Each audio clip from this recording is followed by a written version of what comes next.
tahlilan. Sering jadi masalah. Kamu itu sepertinya kok sudah over pahala, turah-turah, lebih-lebih pahala, sampai-sampai pahala kamu kirim-kirimkan sama orang lain. Kamu aja masih butuh pahala kok. Kamu masih butuh pahala. Ngapain kamu kirim-kirimkan sama orang lain? Ini kalimat berlandaskan ilmu atau kalimat berlandaskan retorika bahasa? Retorika bahasa. Berarti ini kan mau pinter-pinteran ngomong ya. Alhamdulillah saya jago ngomong. Alhamdulillah saya syukuri dikasih Allah keahlian bicara. Dah, sekarang saya mau nanya, siapa di sini yang nggak punya dosa angkat tangan? Tolong, yang nggak punya dosa angkat tangan. Nah, yang dosanya banyak angkat tangan. Nah, orang yang ngaku ngangkat tangan aja nggak mau gitu ya. Dosanya banyak gitu kan? Itu udah jelas dosa kita banyak, betul kan? Ya. Sekarang saya mau nanya, siapa di antara kalian yang tidak mintakan ampun untuk orang lain angkat tangan? Semua mintakan ampun untuk orang lain kan? Mintakan ampun untuk orang lain. Emangnya kalian itu sudah turah-turah ampunan, kok minta buat orang lain? Nggak usah mintakan buat orang lain, minta aja buat diri sendiri. Diri sendiri butuh ampunan, ngapain mintakan ampun buat orang lain? Coba kalau saya ngomong begitu mau dijawab bagaimana? Jawabannya ya, wah Habib bodoh gitu. Kalau saya ngomong begitu kan bodoh namanya ya. Ini namanya pinter-pinteran ngomong. Ini nggak objektif, nggak sesuai dengan dalil Al-Quran maupun hadis Nabi Muhammad Sallallahu Alaihi Wasallam. Kalau kita mau menyatakan boleh nggak ngirimkan pahala dan lain sebagainya, sekarang kita nanya dulu. Mesti yang dibahas pendapatnya Imam Syafi'i. Ya, nanti kita akan jawab setelah azan dari Masjid Riyadh ini selesai ya. Setelah jawab adzan nanti kita lanjutkan. Kita ambil satu masjid saja. Karena kalau ngambil semua masjid gak rampung-rampung adzannya. Satu masjid.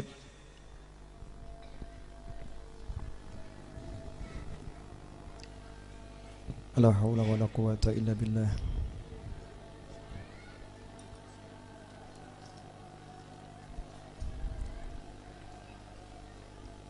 La haula wala quwata illa billah.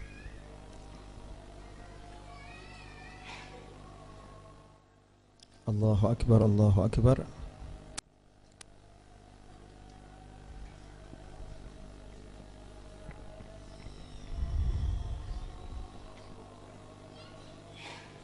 La ilaha illallah Muhammadur Rasulullah sallallahu alhamdulillah rabbil alamin. Allahumma salli wa sallim ala Sayyidina Muhammadin wa ala ali Sayyidina Muhammad. Allahumma rabba hadhihi da'wati tammah was salatil qa'imah آتي سيدنا محمد الوسيلة والفضيلة والشرف والدرجة العالية الرفيعة وابعثه المقام الذي وعدته يا أرحم الراحمين. رب اغفر لي ولوالدي رب اغفر لي ولوالدي رب اغفر لي ولوالدي رب اغفر لي ولوالدي رب اغفر لي ولوالدي وارحمهما كما ربياني صغيرا. اللهم إنا نسألك العفو والعافية والمعافاة الدائمة في الدين والدنيا والآخرة. وصلى الله على سيدنا مولانا محمد وآله وصحبه وسلم. Alhamdulillahi rabbil alamin. Sebelum saya lanjutkan, yang saya praktekkan ini baru saja bid'ah. Ya, yang ada itu doa setelah adzan enggak pakai Rabbighfirli wali walidayya. Betul kan? Tapi saya tambahin Rabbighfirli wali walidayya 5 kali. Nabi enggak pernah ngajarkan, Rasul enggak pernah ngajarkan. Begitu kata orang ya. Berarti ini bid'ah. Nah, ini cara berpikir yang jumud, kaku. Cara berpikir yang kaku. Kalau memang doanya habis azan cuman mau sampai di situ yang menurut diriwayatkan Rasul boleh. Tapi jangan lupa Rasul mengajarkan doa di antara azan dan iqamah itu tidak ditolak oleh Allah Subhanahu wa taala. Kita dianjurkan untuk manfaatkan waktu antara azan dan iqamah untuk berdoa. Lah ulama ngajarkan doa yang terbaik itu yang bisa datangkan ridho Allah, kamu doakan orang tuamu. Maka manfaatkan waktu azan dan iqamah untuk mendoakan orang tuamu. Allah ridho sama kamu. Bagus atau enggak bagus? Sesuai sunnah atau enggak sesuai sunnah? Sesuai sunnah. Menghidupkan sunnah atau bid'ah? Menghidupkan sunnah. Yang enggak ngerti bilangnya apa? Makanya ngerti yo. Jadi biar enggak asal ngomong, belajar. Nanti kalau nggak sepakat nggak apa-apa, udahlah saya mau yang asli saja. Kalau yang tadi kan palsu, yang bilang palsu siapa? Ini kurang ajar juga nih ya. Oh ini jelas asli, Nabi yang ngajarin. Habis adzan sebelum qomat baca doa kabul, silahkan doa apapun. Ya. Sekarang kita bahas bab tahlil. Bab tahlil. Ini penting sekali karena yang nggak enak dibawa isu begini, tahlilan ajaran Hindu. Betul. Jadi orang Jawa ini dulu Hindu semua. Orang Jawa Hindu semua. Tersisa adat Hindu diambil Wali Songo, kemudian dijadikan tahlilan. Ini informasi yang menyesatkan. Informasi yang menyesatkan. Siapa bilang orang Jawa dulu Hindu semua? Satu itu. Ya kan, kita harus belajar sejarah dulu kan, berarti kan ya? Harus belajar sejarah. Apakah betul di Jawa ini dulu ada adat tahlilan seperti di Bali? Orang Hindu punya acara 40 hari, 100 hari, 1000 hari, seperti itu. Apakah di Jawa dulu ada? Nah, kenyataannya di Pulau Jawa itu ya sirna atau? Sirna kan? Kalau memang itu adat yang meresap karena sebuah ajaran agama, maka tidak akan mengakar kuat dengan adanya agama baru yang benar, yang udah mengambil alih adat tersebut. Ternyata tahlilan itu bukan ajaran Hindu. Itu yang harus kita yakini dulu. Bukan ajaran Hindu. Judulnya aja nggak ada orang Hindu tahlilan. Garis bawahi dulu, orang Hindu tahlilan nggak ada. Jadi kalau ada orang mengatakan tahlilan ajaran orang Hindu, itu orangnya bodoh sekali. Ya, bodoh sekali. Nggak ada orang Hindu tahlilan sampai hari ini, saya belum ketemu. Kecuali kalau orang Hindu masuk Islam kemudian ikut tahlilan. Nah itu lain masalah. Jadi judulnya kita bereskan dulu. Tahlilan ini, tadi tahlilan itu bukan ajaran Hindu. Ya, cari di kitab-kitab Hindu, ada enggak? 40 hari kumpul baca la ilaha illallah, hatamkan Al-Quran, baca surat Yasin, ada? Enggak ada. Jelas tidak? Tidak ada. Terus mesti ngomong gini, ya memang enggak ada, tapi mirip. Ini. Mirip. Itu mirip, ada 3 hari, 7 hari, 40 hari, mirip. Oh, jadi berdasarkan kemiripan Anda kemudian memberikan label. Nanti ya, kalau ada saya itu mirip orang Cina, nanti dibilang Habib Novel. Nanti saya mirip orang Belanda, dibilang Habib Novel. Saya mirip orang Jepang, dibilang Habib Novel.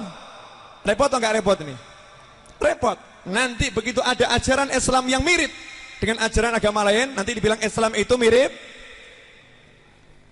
Nah, contoh, nyantai aja. Contoh, misalnya puasa Asyura, tanggal 10 Asyura, betul? Puasa tanggal 10 Asyura, mirip dengan ajaran apa ini? Ajaran ya Yahudi. Apakah kemudian kita bisa mengatakan, oh Nabi itu ikut Yahudi, tinggalkan puasa Asyura? Apakah seperti itu? Tidak kan? Sangat berbeda antara puasa Asyuranya versi Muslim dengan puasa Asyura versi Yahudi. Berbeda. Syariat puasanya juga berbeda. Adanya kesamaan waktu, ya kesamaan waktu, bahkan kesamaan niat. Rasulullah itu niatnya puasa Asyura adalah untuk mensyukuri selamatnya Nabi Musa dari kejaran Fir'aun. Sama dengan niatnya orang-orang Yahudi. Begitu yang disampaikan dalam hadis. Ya kan? Kenapa kalian puasa? Hari ini hari diselamatkannya Musa dari kejaran Fir'aun, kata orang-orang Yahudi. Maka Rasul mengatakan, kalau bil makna aku hidup sampai tahun depan aku akan puasa. Karena senang nih, bagus nih. Nabi Musa, kita lebih berhak untuk mensyukuri Nabi Musa. Justru tersemangati, kita lebih berhak syukuri Nabi Musa. Di sini jadi dalil. Ya jadi dalil. Adanya kesamaan bukan berarti kemudian tidak boleh. Tapi bukan berarti kalau nyamain baik. Kita ini di tengah-tengah. Menyerupakan diri dengan kebatilan nggak boleh. Ya, dengan kebatilan nggak boleh. Tapi kalau ada yang baik, kita serupa boleh. Puasa baik atau nggak baik? Islam kalau lihat orang puasa, agamanya apapun mengatakan puasa itu baik. Sedekah baik enggak? Baik. Agama apapun sedekah, Islam mengatakan sedekah itu baik. Jadi kalau ada sebuah kegiatan yang baik, kemudian kita serupa dengan kegiatan itu, Islam is oke saja. yang nggak boleh menyerupai keburukan dari siapapun. Tasyabuh, menyerupakan diri dengan keburukan. Kok ada orang yang zina, ya kemudian kita menyerupakan diri, kita kawin kontrak, lah nggak boleh. Ya gitu nggak boleh. Ini tasyabuh.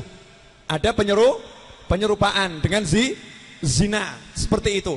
Nah kalau serupa tapi tak sama, sama-sama puasa, tanggalnya sama, bahkan ada hakikat yang niat sama mensyukuri Nabi Musa, tapi puasanya itu tidak sama syariatnya, jamnya, waktunya, aturannya, maka bisa dikatakan Yahudi puasa, Muslim juga puasa. Paham ya? Maka jangan tertipu dengan orang yang mengatakan orang Hindu juga ada 3 hari, ada 7 hari, ada 40 hari dan seterusnya. Kita jawab, Muslim juga ada 3 hari, 7 hari dan 40 hari. Di Islam juga ada. Nah kalau saya bilang di Islam juga ada, maka saya harus kemukakan dalil. Ojo asmuni. Jangan asalmu muni. Kalau orang tadi mengatakan itu tahlilan dari Hindu, namanya asalmu muni. Kalau saya katakan ini dari Islam, bukan asal bunyi. Imam Suyuti udah menjelaskan panjang lebar di buku itu, silakan Anda baca. Bahwasanya dulu itu biasa sahabat kalau ada yang meninggal dunia minta 40 hari ditemani di makamnya. Ditemani dalam arti apa? Didatangi, dibacakan Al-Quran dan lain sebagainya. Bahkan dibuatkan makan selama 7 hari berturut-turut. Nah kemudian ada orang mengatakan, nah ini sekarang kalau ada orang meninggal dunia itu pakai ngasih berkat-berkat itu. Kan Rasul melarang ada nyala api di rumah orang yang meninggal dunia. Betul? Ada riwayat begitu ya? Maksudnya apa? Rasul tidak mau umat Islam tidak punya toleransi, teposliro dan tenggang rasa kepada orang-orang yang sedang kesusahan. Jangan sampai orang yang sedang kesusahan dalam keadaan duka kemudian kok dipaksa suruh melayani tamu, Jadi kalau ada orang meninggal dunia kita ke sana mertamu takziah nggak disuguhi, itu wajar-wajar saja. Nah yang lagi berduka nggak usah mikir-mikir ora penak aku ora nyuguhi, nggak usah. Kamu lagi berduka mikir saja yang meninggal dunia. Dan alhamdulillah sampai hari ini yang meninggal dunia itu yang berduka tidak pernah masakkan untuk tamu-tamunya. Yang masakkan kalau nggak tonggonya, ponaannya, pak leknya, pak d-nya, mbok d-nya, buleknya, pamannya, bibinya, sepupunya, tetangganya dan lain sebagainya. Nggak mungkin seorang suami istri yang meninggal dunia suaminya ke dapur masak, nggak mungkin. Itu gilanya luar biasa. Nggak mungkin ada seorang istri suaminya meninggal dunia, istri itu ke dapur masak, ya tidak ngurusin jenazah, justru masak. Ini yang tidak dianjurkan oleh Islam. Tapi i'malu isna'u, Rasul perintahkan pada sahabat, masakkan itu keluarga Ja'far. Ketika Sayyidina Ja'far At-Thayyar meninggal dunia, Rasul perintahkan isna'u, buatkan makanan untuk keluarga Ja'far. Bahkan diperintahkan oleh Nabi Muhammad SAW. Lantas bagaimana orang menghukumi dengan prasangka? Itu kalau tahlilan, itu yang punya rumah itu yang lagi berduka repot. Saya ngomong sopo. Ini namanya menghukumi dengan prasangka, bukan dengan dalil. Justru kita mengamalkan hadis Rasul. Justru kita itu datang ke rumah yang berduka sebagai kerabat, membantu memasakkan tamunya. Dan itu berapa hari? Nggak boleh masak. Masak 40 hari nggak boleh masak. Jangan picik gitu ya. Yang berduka nggak boleh masak kapan? Ya ketika ada jenazah, suruh sibuk mikirkan yang meninggal, mengurusi jenazah. Lah kalau jenazahnya udah pergi, ya lanjutkan kehidupan. Kehidupan. Ada tamu ya temuin tamumu. Kecuali kalau wanita yang iddah, maka ada aturan-aturan syariah. Tapi itu kita tetap dianjurkan, bantulah yang meninggal agar tidak repot keluarganya. Makanya tetapkan kerabat, bantu di situ masakkan dan lain sebagainya. Nah itu yang meninggal, istrinya meninggal, suaminya beli roti, dibagi-bagi. Oh yang nggak boleh kan masak toh mas. Kalau beli roti kan nggak repot toh ya. Beli roti kan sodakoh toh ya. Kalau sedekah untuk yang meninggal dunia kan Rasul justru menganjurkan toh. Ketika ada seorang anak mengatakan ibuku kalau masih hidup pasti dia akan bersedekah, tapi dia udah meninggal ya Rasulullah. Gimana kalau aku sedekah atas namanya? Sedekahlah, Rasul perintahkan. Makanya kita kalau sedekah untuk yang meninggal dunia, maka itu oke-oke saja. Jelas sampai di sini? Lalu itu Imam Syafi'i mengatakan nggak sampai ngirimkan Al-Quran, nggak sampai, yang ngomong Imam Imam Syafi'i, tolong kalau ngutip ucapan Imam Syafi'i yang cetoh. Yang jelas saya madhab Syafi'i. Jenengan madhabnya nggak cetoh, jangan gaya pakai madhab Syafi'i. Ya, saya madhabnya Syafi'i. Dan ingat, ulama-ulama ahlu sunnah wal jamaah di Indonesia madhabnya Syafi'i. Tidak ada satupun yang ngirimkan Al-Quran untuk yang meninggal dunia. Nggak ada. Yang ada mengirimkan pahala bacaan Al-Quran kepada yang meninggal dunia dengan kalimat Allahumma, ya Allah tolong kirimkan, dalam bentuk doa. Dan ijma ulama, entah itu Ibnu Taimiyah atau Syekh Abdul Wahab atau siapapun mengatakan doa untuk yang meninggal dunia sunnahnya Nabi Muhammad sallallahu alaihi wasallam. Artinya ketika kita mengatakan ila ruh kepada ruh, itu yang dimaksud adalah ya Allah sampaikan pahala Al-Fatihahku, Yasinku, tahlilku, tasbihku, tahmidku, takbirku, sholawatku, sedekahku kepada ruh fulan. Artinya kita sedang berdoa. Makanya nanya kepada pengamal tahlil, karepmu ila ruh ki apa? Paham ya? Jelas semuanya? Ini yang di atas ini pada tidur atau kok tiada kata, tiada sapa? Saya seperti orang jual jamu ngomong sendiri. Memang harusnya begitu ya, mendengarkan. Lanjut ya. Bahkan Imam Syafi'i menganjurkan kalau Al-Quran itu dikirimkan nggak tekan. Ya Allah, aku kirimkan Al-Quran, nggak sampai. Itu Imam Syafi'i loh ya. Kalau ulama yang lain mengatakan sampai. Tapi Imam Syafi'i mengatakan kalau kamu bacakan di sampingnya sampai Al-Qur'annya. Mudeng. Kalau dikirimkan itu terlampau jauh, nggak sampai. Tapi kalau yang bersangkutan yang mau kamu kirimi itu ada di dekatmu, sampai. Tahu bedanya ya? Kalau mendoakan sepakat, kita semua tahlil itu mendoakan, ya Allah tolong sampaikan pahala. Artinya kita berdoa agar pahalanya disampaikan. Itu sampai. Tahu bedanya enggak nih? Tahu. Nah sekarang kalau cuman nggak berdoa, cuman niat biar pahalanya baca Al-Quran sampai ke fulan. Kalau Imam Syafi'i mengatakan itu tidak sampai kalau jauh, kalau dekat sampai. Kalau dekat sampai. Makanya Imam Syafi'i menganjurkan bacakan Al-Quran di makam orang yang telah meninggal dunia. Wa in khatamu, kalau dia bisa menghatamkan Al-Quran 30 juz di makam seorang yang telah meninggal dunia, maka itu jauh lebih baik. Berarti adakah Imam Syafi'i mengatakan ojo tahlilan? Nggak ada. Justru Imam Syafi'i menganjurkan kalau mau lebih hebat, jangan sekedar Allahumma teko adoh paranano kuburane hatamno Al-Quran, datangi makamnya hatamkan Al-Quran, itu jauh lebih hebat. Tapi kelompok yang satu ini menukil ucapan Imam Syafi'i untuk kemudian mengatakan Imam Syafi'i tidak mengajarkan tahlilan. Beda sedikit atau beda banyak ini? Beda banyak ya? Bedanya sangat banyak. Makanya jangan mau dikelabuin. Tanya nih sama ulama-ulama ahlu sunnah wal jamaah. Jelas sekali ajarannya gamblang sesuai Al-Quran dan sunnah. Sampaikan pahala ya Allah, tolong ya Allah. Kalau ada orang mengatakan orang tekan mas, berarti dia merasa jadi Allah. Oh, kamu kok bisa ngerti doa saya nggak kabul? Sementara orang doa itu suruh yakin untuk kabul. Sedangkan Rasul menjamin doaul mukmin, doa seorang mukmin untuk saudaranya tanpa sepengetahuannya pasti kabul. Lah sing mati ra roh kok tak dongakno. Yang meninggal itu nggak ngerti, saya doakan. Berdasarkan hadis Nabi bisa kita katakan sampai, bukan karena ucapan kita. Kita katakan sampai berdasarkan nas hadis Nabi. Doamu, doa seorang mukmin untuk saudaranya tanpa sepengetahuannya itu kabul. Ada malaikat mengatakan kamu juga dapat yang sama. Makanya kalau kita kirim pahala, itu bukan berarti kita kurang pahala atau turah-turah pahala. Justru karena kita langsung dapat pahala dari doa malaikat. Kamu juga dapat yang sama. Ya Allah, tolong tadi saya baca Al-Quran, pahalanya juga berikan kepada fulan ya Allah. Malaikat ngomong awakmu untuk bodoh. Kamu juga dapat sama. Ngaji kita yang tadi belum cetok, belum jelas statusnya pahalanya, jadi jelas karena doa malaikat ketika kita mau mendoakan orang lain. Sampai di sini jelas? Terus yang belum jelas yang mana? Nah, untuk yang belum jelas yang mana, itu tanya jawab. Kita mau kupas semua bukunya nggak mungkin toh? Coba jenengan hitung, Anda hitung. Saya udah bicara berapa jam? Hah?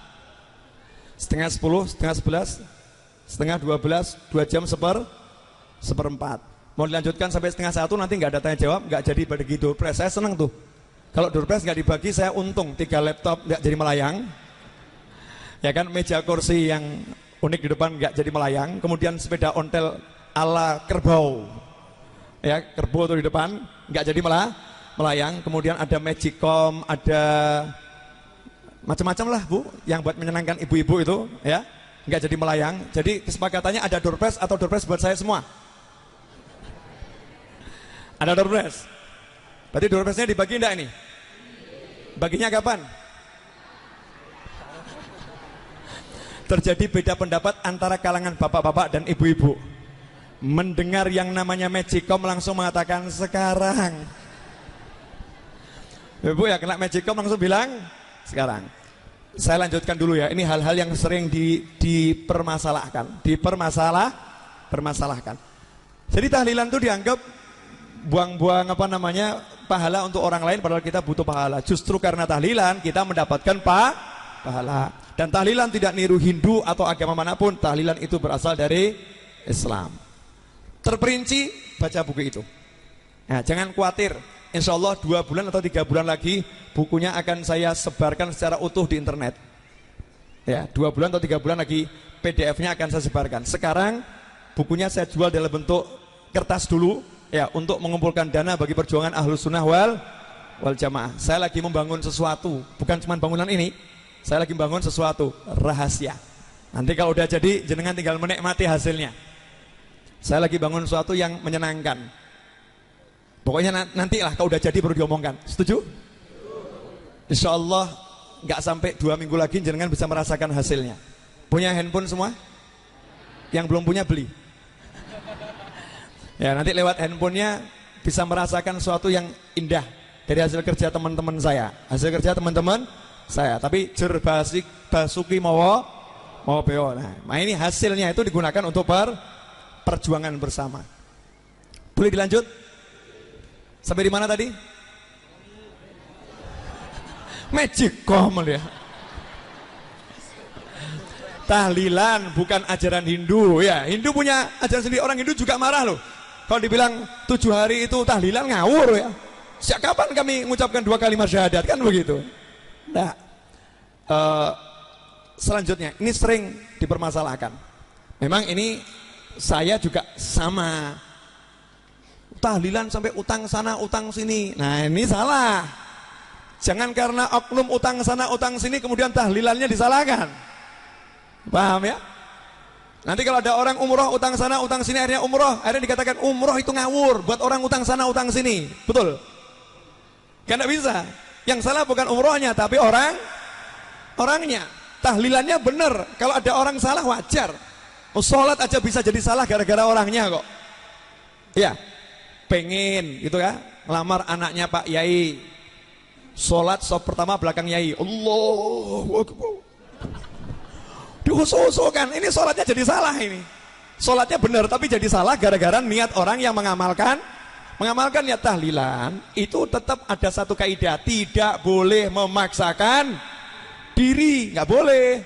Jangan sampai gara-gara pengen menjamu. Tahlilan kan nggak butuh modal apa-apa kan?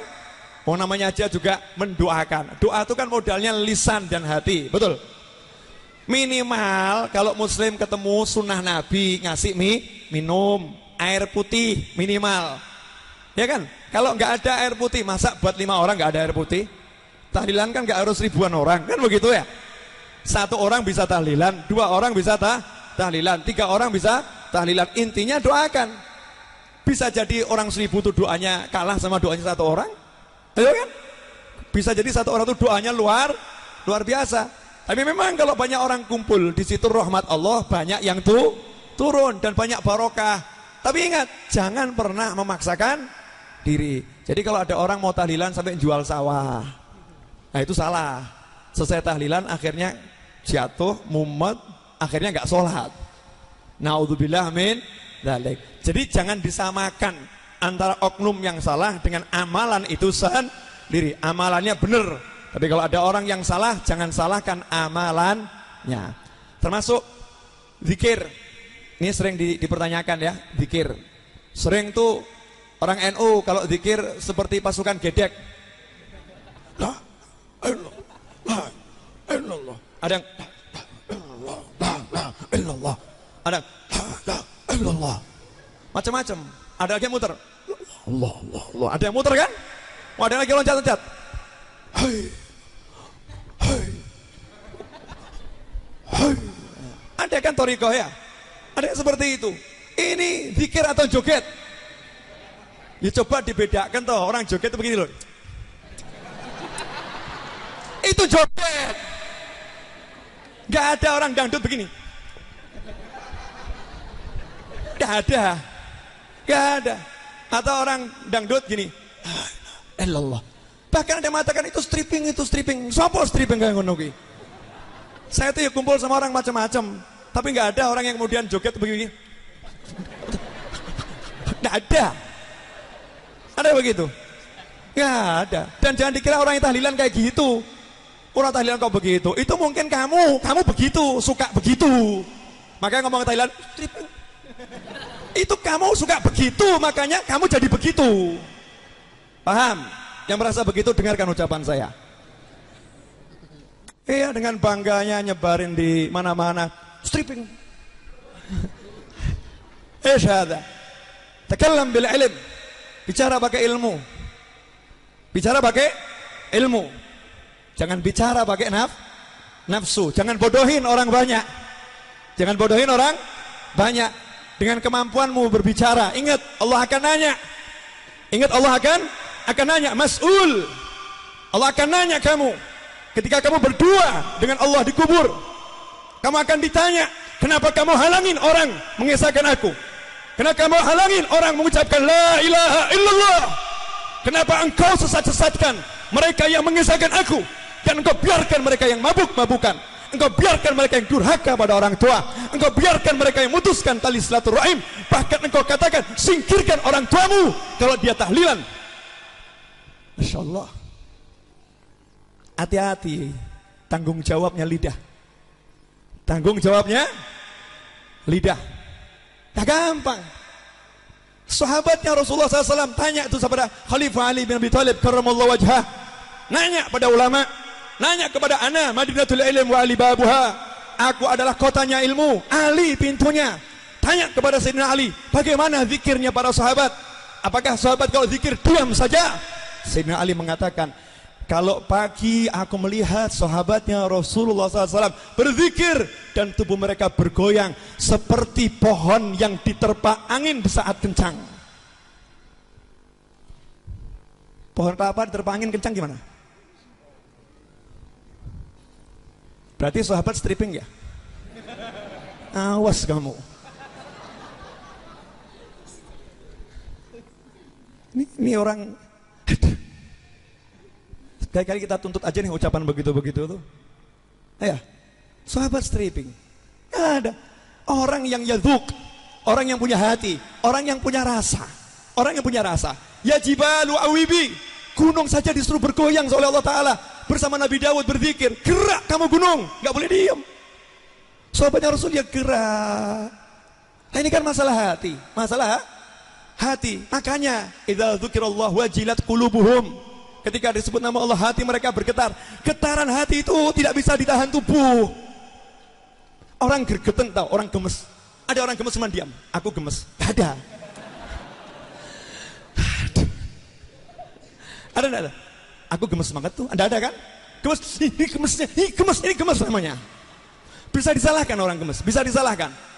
Gak bisa. Kenapa? Itu getaran hati. Idza dzukirallah wajilat qulubuhum. Jika disebut nama Allah, hatinya bergetar. Nah, kalau hatinya bergetar, tubuhnya bagaimana? Tidak bisa dikuasain. Ketika Sayyidina Ja'far At-Tayyar radhiyallahu ta'ala anhu, Rasul mengatakan, asbahta.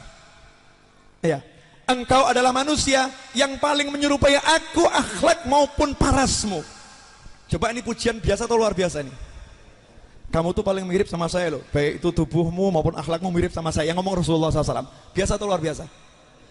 Sayyidina Ja'far At-Tayyar bangun langsung goyang luar biasa. Gerak-gerak terus senang gitu. Bilang Sayyidina Ja'far stripping gitu ya. Disco. Ya orang senang tuh biasa tuh bangun loncat. Tanda orang senang, gerak. Lah ketika orang berzikir menemukan rasa, rasa, tubuhnya bergoyang, dan itu dilakukan oleh para sahabat. Cuman goyangannya orang yang joget sama orang zikir tuh orang bodoh saja bisa bedakan. Lagi apa dia? Zikir. Lagi apa dia? Stripping. Paham kan? Kalau ada orang zikir dibilang stripping, berarti yang ngomong nggak waras, nggak bisa bedakan, akalnya nggak bener. Dia nggak bisa bedakan mana ini dangdut, mana ini disco, mana ini zikir. Anak kecil aja bisa tahu. Lagi apa dia? Tahlil. Tahu kan? Lagi zikir, bukan lagi joget dan lain sebagainya. Jelas. Lah itu kalau sholawatan. Nah ini. Sholawatan tuh ada orang yang dangdutan. Kok sholawatan ada orang dangdutan ya? Ya ada kan? Tapi di tengah-tengah sholawat ada orang yang geraknya menyerupai dangdut, mungkin. Itu mungkin. Itu ketika iramanya bukan lagi irama sholawat, makanya tidak bisa dikatakan sholawatan. Iramanya bukan irama islami, kenapa bukan dikatakan itu sholawatan. Sholawatan itu punya nuansa irama tersendiri. Dia menggerakkan hati, menggerakkan tubuh sesuai ridha Allah subhanahu wa ta'ala. La tasyabuh. Makanya juga ada itu oknum-oknum, baik oknum yang sholawatan tuh ya. Ketika ada misalnya saya di sini Ali Maksum dan kawan-kawan nabuh rebana ini, wong dia tuh biasanya ngepil. Ya, biasa ngepil. Wah, fly.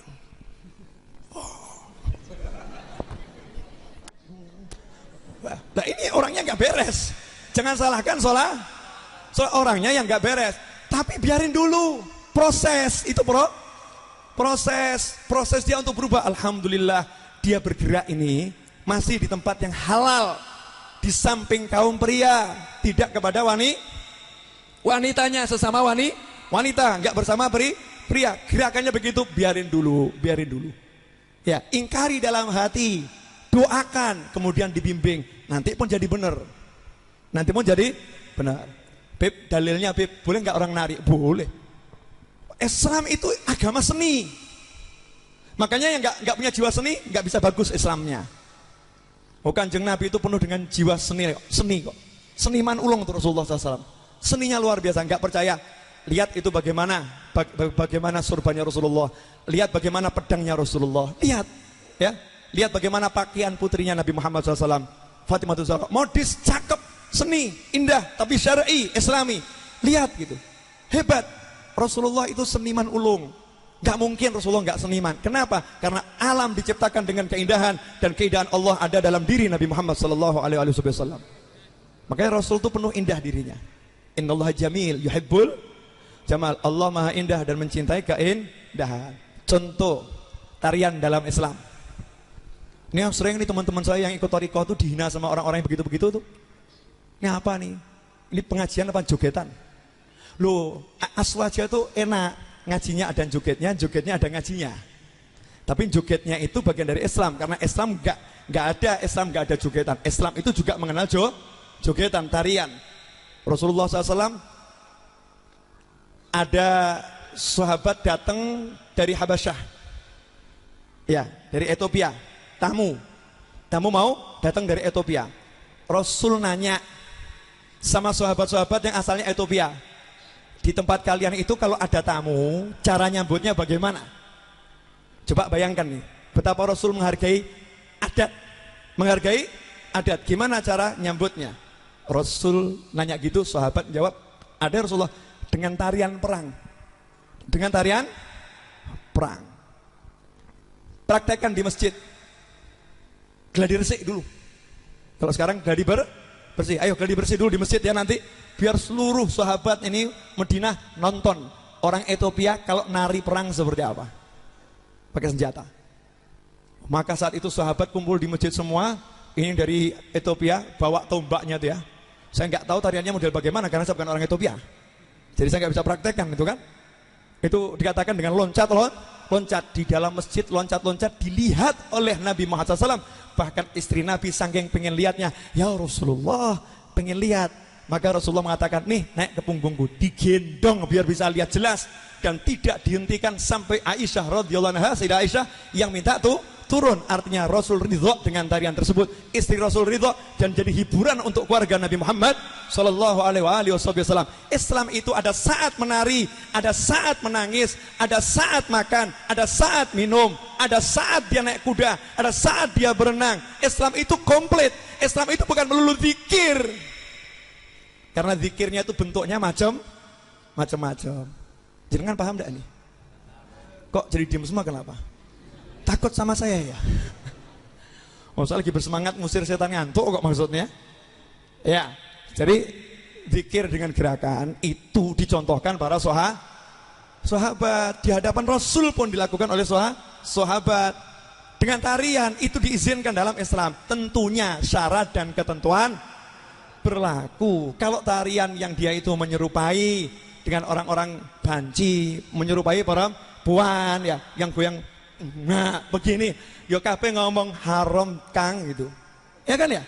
Ini tarian yang memang menimbulkan syahwat. Coba tarian Aceh itu, bilang haram itu.